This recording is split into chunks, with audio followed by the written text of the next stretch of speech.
Hi കൂട്ടുകാരെ, പുതിയൊരു വീഡിയോയിലേക്ക് എല്ലാവർക്കും സ്വാഗതം. ഇനി മനസ്സും ശരീരവും കൊണ്ട് ഇനി അശ്വിനും ശ്രുതിയും ഒരുമിക്കുന്ന ആ ഒരു സ്റ്റോറിയാണ് കേട്ടോ പറയുന്നത്.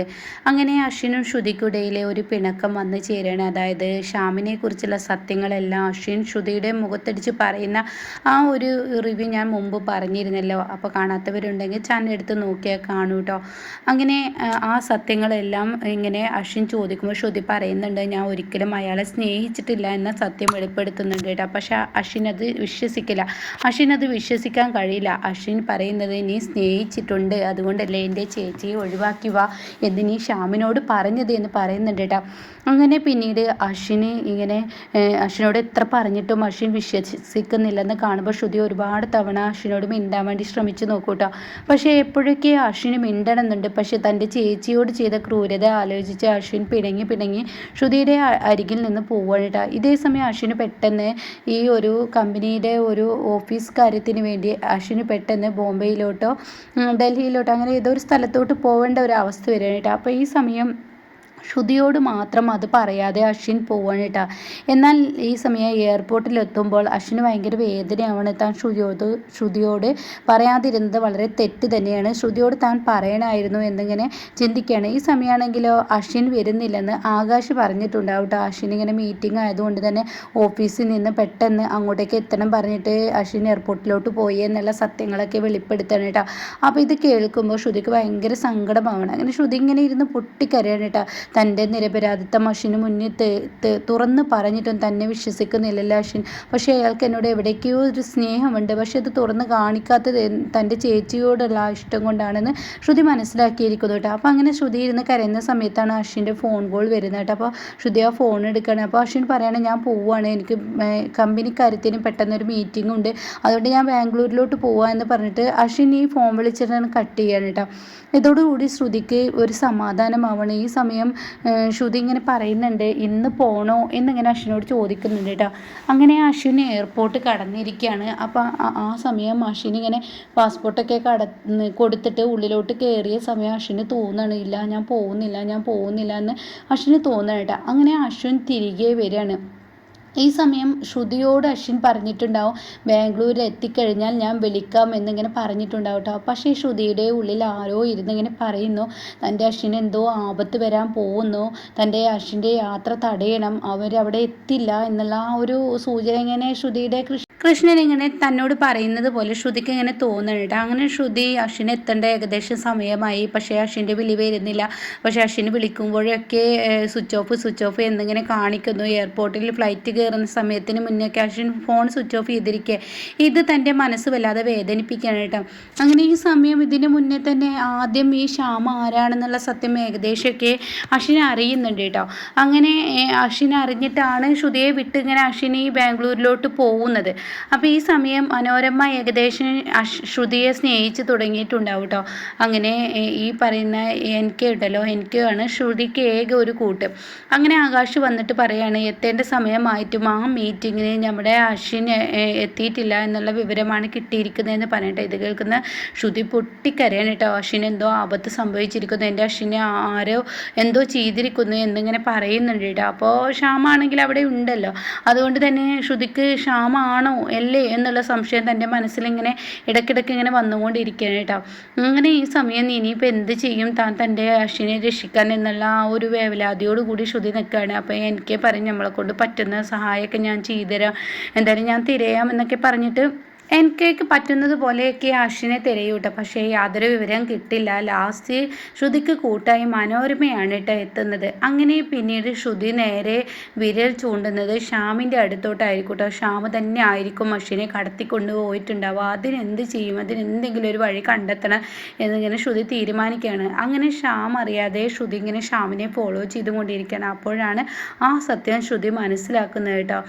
തൻ്റെ അശ്വിനെ ഷ്യാം ഒരു ഗോഡൗണിൽ കൊണ്ടുപോയി പൂട്ടിയിട്ടിരിക്കുകയാണെന്നുള്ള സത്യം ശ്രുതി മനസ്സിലാക്കുന്നതായിട്ട്. അങ്ങനെ ശ്രുതി ഇങ്ങനെ ഒരു ദിവസം കരയുന്ന സമയത്ത് മനോരമ വരികയാണ്, മോളെ ഞാൻ നിന്നെ ഒരുപാട് വേദനിപ്പിച്ചിട്ടുണ്ട്, പക്ഷേ ഇവിടെ അശ്വിനില്ലാത്ത വീട് ഉറങ്ങിയതുപോലെയാണ്, അതുകൊണ്ട് അശ്വിനെ കണ്ടെത്തണം, അതിന് ഞാനും കൂടി നിനക്കൊപ്പം നിൽക്കാം, ഇതിൽ ഷാമിന് കൈകൾ ഉണ്ടെങ്കിൽ അവൻ്റെ മുഖംമൂടി പുറത്ത് കൊണ്ടുവരണം എന്നൊക്കെ ഇങ്ങനെ പറയാണ്.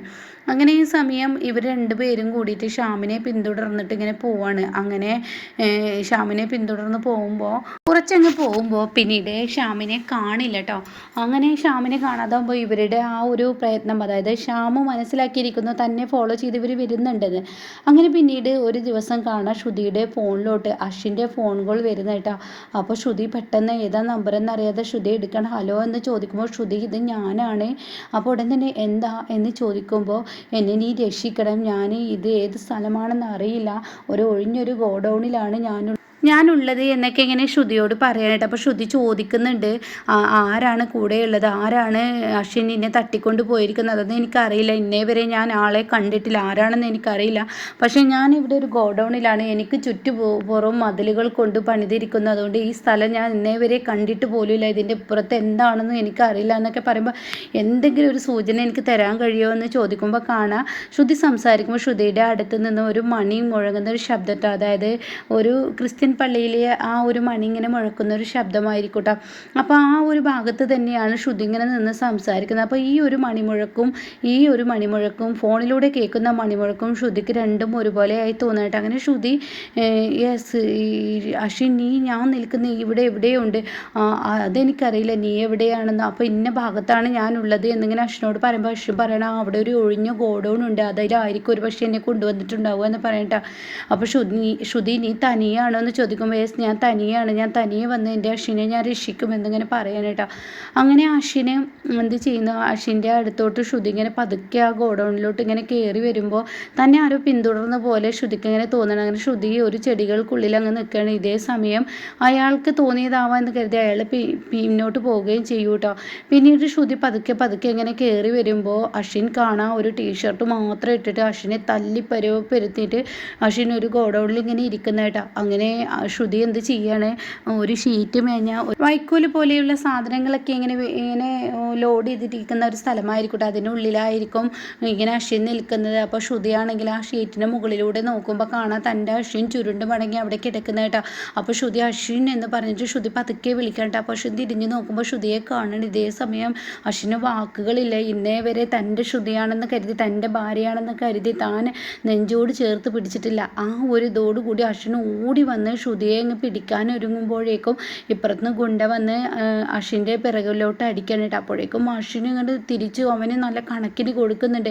അങ്ങനെ ശ്രുതി പെട്ടെന്ന് ആ ഒരു ഗോഡൗണിലോട്ട് എടുത്ത് ചാടിയിട്ട് അശ്വിനെ രക്ഷിച്ച് കൊണ്ടുപോകണം. അപ്പോഴേക്കും അശ്വിന് വലിയ കുഴപ്പങ്ങളൊന്നും ഉണ്ടാവില്ല. ചെറിയൊരു പൊട്ടായതുകൊണ്ട് തന്നെ അശ്വിനും ശ്രുതിയും കൂടി അവിടെ നിന്ന് ഓടി രക്ഷപ്പെടാനായിട്ടാണ്. പക്ഷേ ഈ ഗുണ്ടയെ അശ്വിൻ അടിച്ചത് കൊണ്ട് തന്നെ മറ്റു ഗുണ്ടകൾ ഇങ്ങനെ ശ്രുതിയുടെ പിറകെ ഓടി വരുന്നുണ്ട് കേട്ടോ. അങ്ങനെ ഇവർ കാട്ടിലൂടെ ഇങ്ങനെ ഓടി പോകുന്ന സമയത്ത് ഒരു ഇടിഞ്ഞു പൊളിഞ്ഞൊരു വീട് ഉണ്ടാവും കേട്ടോ. അതിൽ ഇവർ കയറി പറ്റുകയാണ്.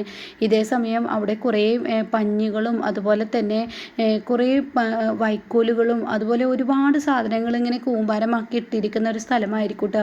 അങ്ങനെ അശ്വിൻ ഇങ്ങനെ ആ ഒരു ഇതിലോട്ട് കയറുകയാണ് ശ്രുതിയെയും കൊണ്ട്. അപ്പോൾ ഈ സമയം ഗുണ്ടകൾ ഇവരുടെ പിന്നാലെ ഓടി വരുന്നുണ്ട്. അങ്ങനെ ശ്രുതിയോട് പറയണേ നീ ഒച്ചയുണ്ടാക്കരുത് എന്നൊക്കെ ഇങ്ങനെ പറയുന്നുണ്ട്. അപ്പോൾ ശ്രുതി ഒച്ചയുണ്ടാക്കാതെ ഇങ്ങനെ പേടിച്ച് വിറച്ച് അശ്വിൻ്റെ നെഞ്ചിലിങ്ങനെ ചാരിയിരിക്കുകയാണ് കേട്ടോ.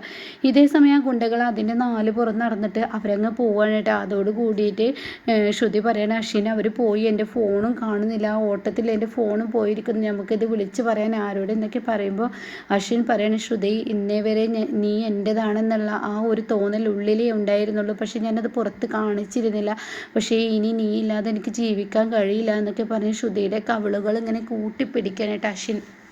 എന്നിട്ട് ശ്രുതിയെ ഇങ്ങനെ പതുക്കെ ഇങ്ങനെ തലോടി കൊണ്ടിരിക്കുകയാണ്. അങ്ങനെ ശ്രുതിയെ ഇങ്ങനെ പതുക്കെ തലോടുമ്പോൾ ശ്രുതി വല്ലാതെ അശ്വിനിലോട്ട് ഇങ്ങനെ അടുത്തും കൊണ്ടിരിക്കുകയാണ്. അങ്ങനെ അവർ മനസ്സുകൊണ്ട് ഇങ്ങനെ ശ്രുതിയുടെ ഈ ഡ്രസ്സിൻ്റെയൊക്കെ ഓരോ ഹുക്കുകൾ ഇങ്ങനെ അഴിച്ചിങ്ങനെ തുടങ്ങുമ്പോഴേക്കും അവരിങ്ങനെ ഈ വൈക്കോൽ കുണ്ടയിലോട്ട് ഇങ്ങനെ രണ്ടുപേരും ഇങ്ങനെ ചായുന്ന ആ ഒരു സീനായിരിക്കും കേട്ടോ. അപ്പോൾ കാണാൻ പെട്ടെന്ന് അവിടെ ഒരു കാലിൻ്റെ ശബ്ദം കേൾക്കുന്ന കേട്ടോ. അങ്ങനെ അശ്വിൻ തിരിഞ്ഞ് നോക്കുമ്പോൾ കാണുന്ന കാഴ്ച ആ ഗുണ്ടകൾ വീണ്ടും തിരികെ ആ വീടിനുള്ളിലോട്ട് കയറാൻ ശ്രമിക്കുന്ന ആ ഒരു ഇതായിരിക്കും കേട്ടോ. അപ്പോൾ അശ്വിൻ എന്ത് ചെയ്യും, ആ വൈക്കോലിൻ്റെ ആ ഒരു ഇതെടുത്തിട്ട് ശ്രുതിയുടെ ദേഹത്ത് മൊത്തം ഇട്ട് കൊടുക്കുകയാണ് കേട്ടോ. തൻ്റെ ഭാര്യ തന്നോട് ചേർന്ന് കൂടാൻ ശ്രമിക്കുന്ന ആ സമയത്താണ് അവർ തമ്മിലിങ്ങനെ കിടപ്പറ പങ്കിടുന്ന ആ ഒരു സമയത്താണ് അവർ വന്നത്. അതുകൊണ്ട് തന്നെ തൻ്റെ ഭാര്യയുടെ ഈ ഗുണ്ടകൾ കണ്ടു കഴിഞ്ഞാൽ മാനം പോകുമെന്ന് മനസ്സിലാക്കുന്ന അശ്വിൻ ആ വൈക്കോൽ കൊണ്ട് ഇങ്ങനെ പതുക്കെ ശ്രുതിയെ മൂടിയിടുകയാണ് കേട്ടോ. പിന്നീട് ശ്രുതി അതിനുള്ളിൽ കിടക്കുന്നുണ്ട്. പക്ഷേ അശ്വിനെ അവർ തല്ലി പരുവമാക്കി അശ്വിനെ അതിനുള്ളിൽ കൊണ്ടുപോകും. അതിനുള്ളിൽ നിന്ന് ശ്രുതിയുടെ കൺമുന്നിൽ നിന്ന് കൊണ്ടുപോകുമ്പോൾ ശ്രുതി പേടിച്ച് വിറച്ച് കരയാനേട്ടാ. അങ്ങനെ ശ്രുതി ആരാണ് ഇതിന് പിറകിൽ കളിച്ചതെന്നറിയാതെ ഇങ്ങനെ പൊട്ടി പൊട്ടി കരയാനേട്ടാ. പിന്നീടാണ് NKയും മനോരമയും കൂടിയിട്ട് അശ്വിനെ ശ്രുതിയുടെ കൈകളിൽ ഏൽപ്പിക്കുന്നതായിട്ട്. അപ്പോൾ അതിൻ്റെ ബാക്കി റിവ്യൂ അടുത്ത റിവ്യൂവിൽ പറയാം കേട്ടോ. അപ്പോൾ ഇതുപോലെ അപ്കമിങ് റിവ്യൂ കേൾക്കാൻ താല്പര്യമുള്ളവർ ചാനൽ സബ്സ്ക്രൈബ് ചെയ്ത് സപ്പോർട്ട് ചെയ്യണേ.